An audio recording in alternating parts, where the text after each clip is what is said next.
They say you're the daughter of a king, but no one told you monsters live in palaces too.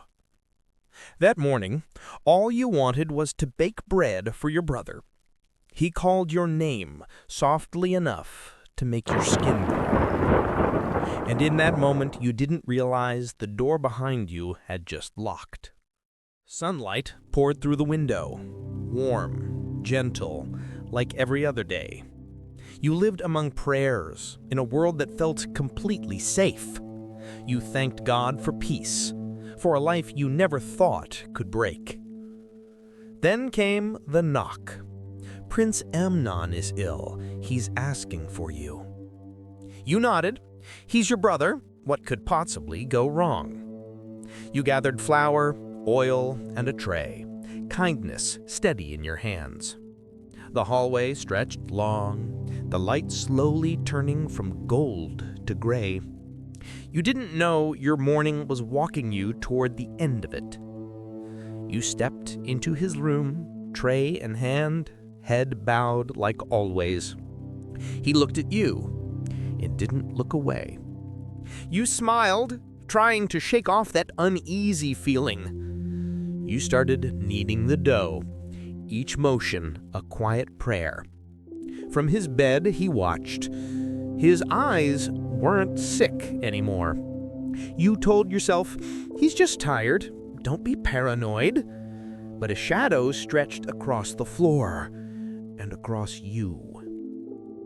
Somewhere outside, people laughed and then stopped. You looked at the door, thought of calling someone, then didn't. He took another step, closer.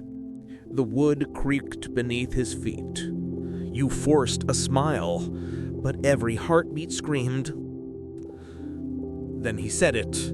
Everyone out.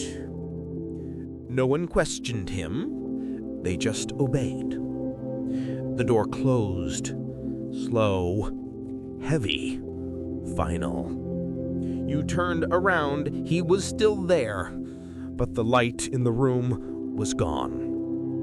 No one spoke, only the soft sound of dough against the bowl. You felt his breath behind you, warm, close, wrong. You wanted to ask, "Are you okay?" But the words stuck. The room shrank. The walls moved in. Your hands froze. Flour clung to your fingers like snow.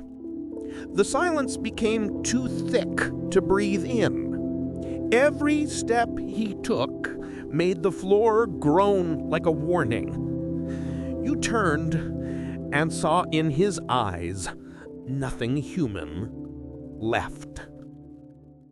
He doesn't say a word. He just stares, like he's waiting for you to understand. Your fingers clutch your dress, trembling. Your throat feels dry as ash. The air thickens. Even the light feels heavy on your skin. You take a step back, but somehow the room feels smaller. "Come here," he says, low, calm, terrifying. You move forward, the tray shaking in your hands. Each step feels like walking through glass, afraid you'll disappear. His hand touches yours. The world splits in half. There's no sound now, only your heartbeat skipping backwards. You whisper, "Please, don't," but your voice dissolves mid-air. Time stops. Everything freezes, and you realize no one is coming to save you. The world fades. You're left with silence and breath.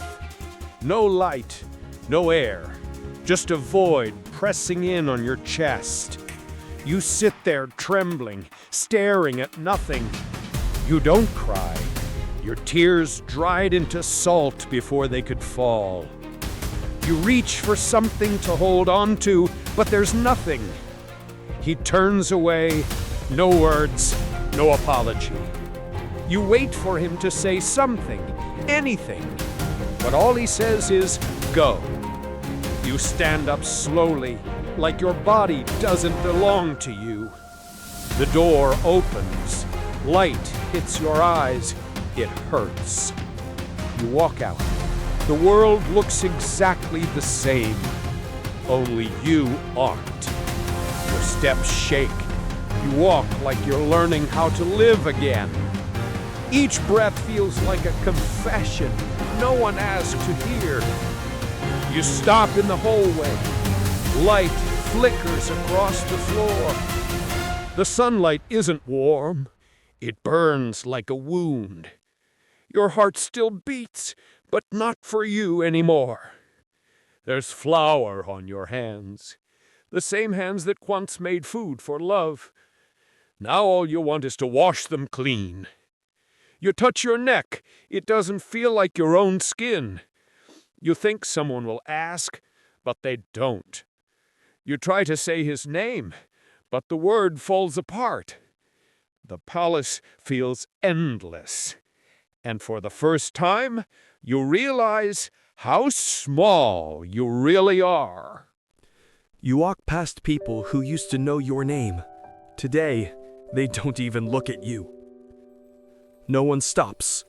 No one asks why you're shaking. You try to speak, but your voice has forgotten how. A flash of memory hits.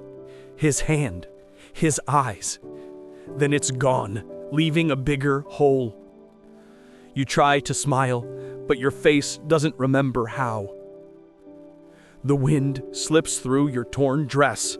The chill isn't from the air, it's from people. Life goes on around you. The world doesn't stop for a single broken soul.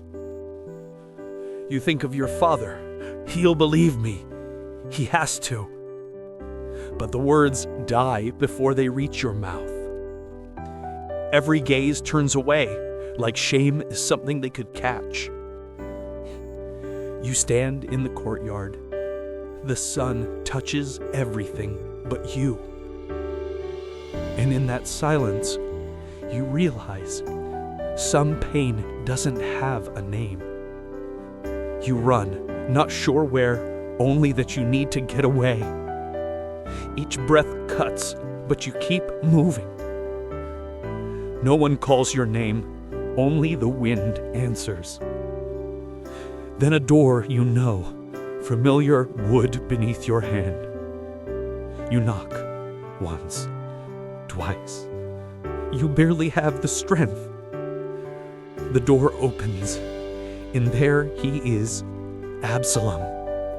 He sees you once, and he knows. You can't speak. He doesn't ask. He just pulls you into his arms. That embrace doesn't demand an explanation. It just holds you together. For the first time in forever, you breathe, and it doesn't hurt. Stay with me, he whispers. You nod and let your tears find their own way down. The two of you sit in silence. Candlelight flickers across the walls. A new day begins, but for you, it still feels like an ending. You wake, you breathe, you exist, but you no longer face the mirror.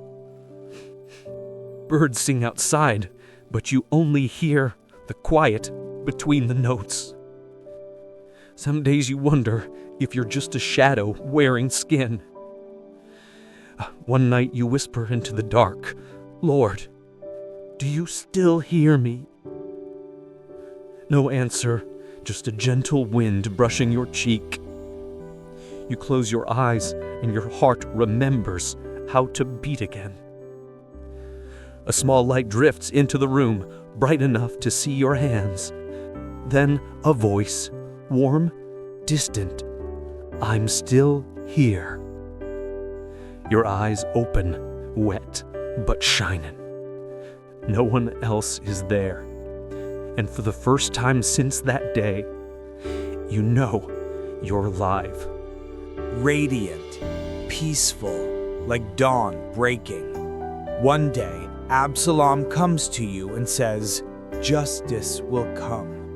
You nod, not because you believe it, but because you don't want to hurt him. His words hang in the air, heavy as the silence between them. Seasons pass, the world moves on, your pain stays the same. Then one afternoon, the news arrives. Amnon is dead. You don't cry, you don't smile, you just stare at the horizon. Justice, they said, but it doesn't feel like healing. You step outside, look at the sky, and feel nothing. You finally understand justice can't fix a broken soul. Peace isn't found in punishment, but in surrender. You kneel, whispering, "Please, don't let me disappear." The room stays quiet, but something shifts in the air.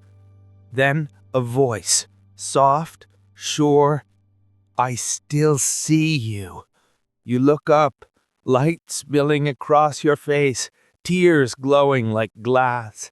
The warmth isn't beside you, it's in you. You don't need proof anymore. You've been seen. You whisper, "Thank you for staying." You rise to your feet, dress brushing the sunlight. Every step now feels lighter, not escaping, but living. The light wraps around you, patient and kind. You close your eyes, the wind touches your skin, it smells like life again.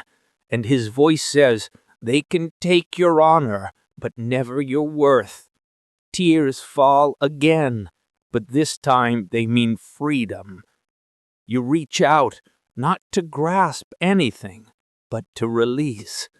There's no darkness left in your eyes, only trust.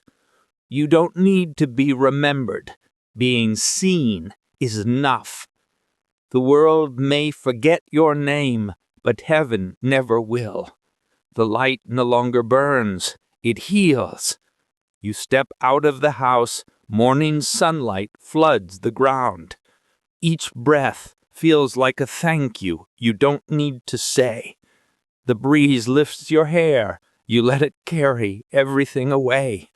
You finally understand this is what it means to live again. You stop and look up. The whole world glows gold. A small smile forms, fragile, real, and beautiful. You whisper, "Grace isn't just forgiveness, it's resurrection."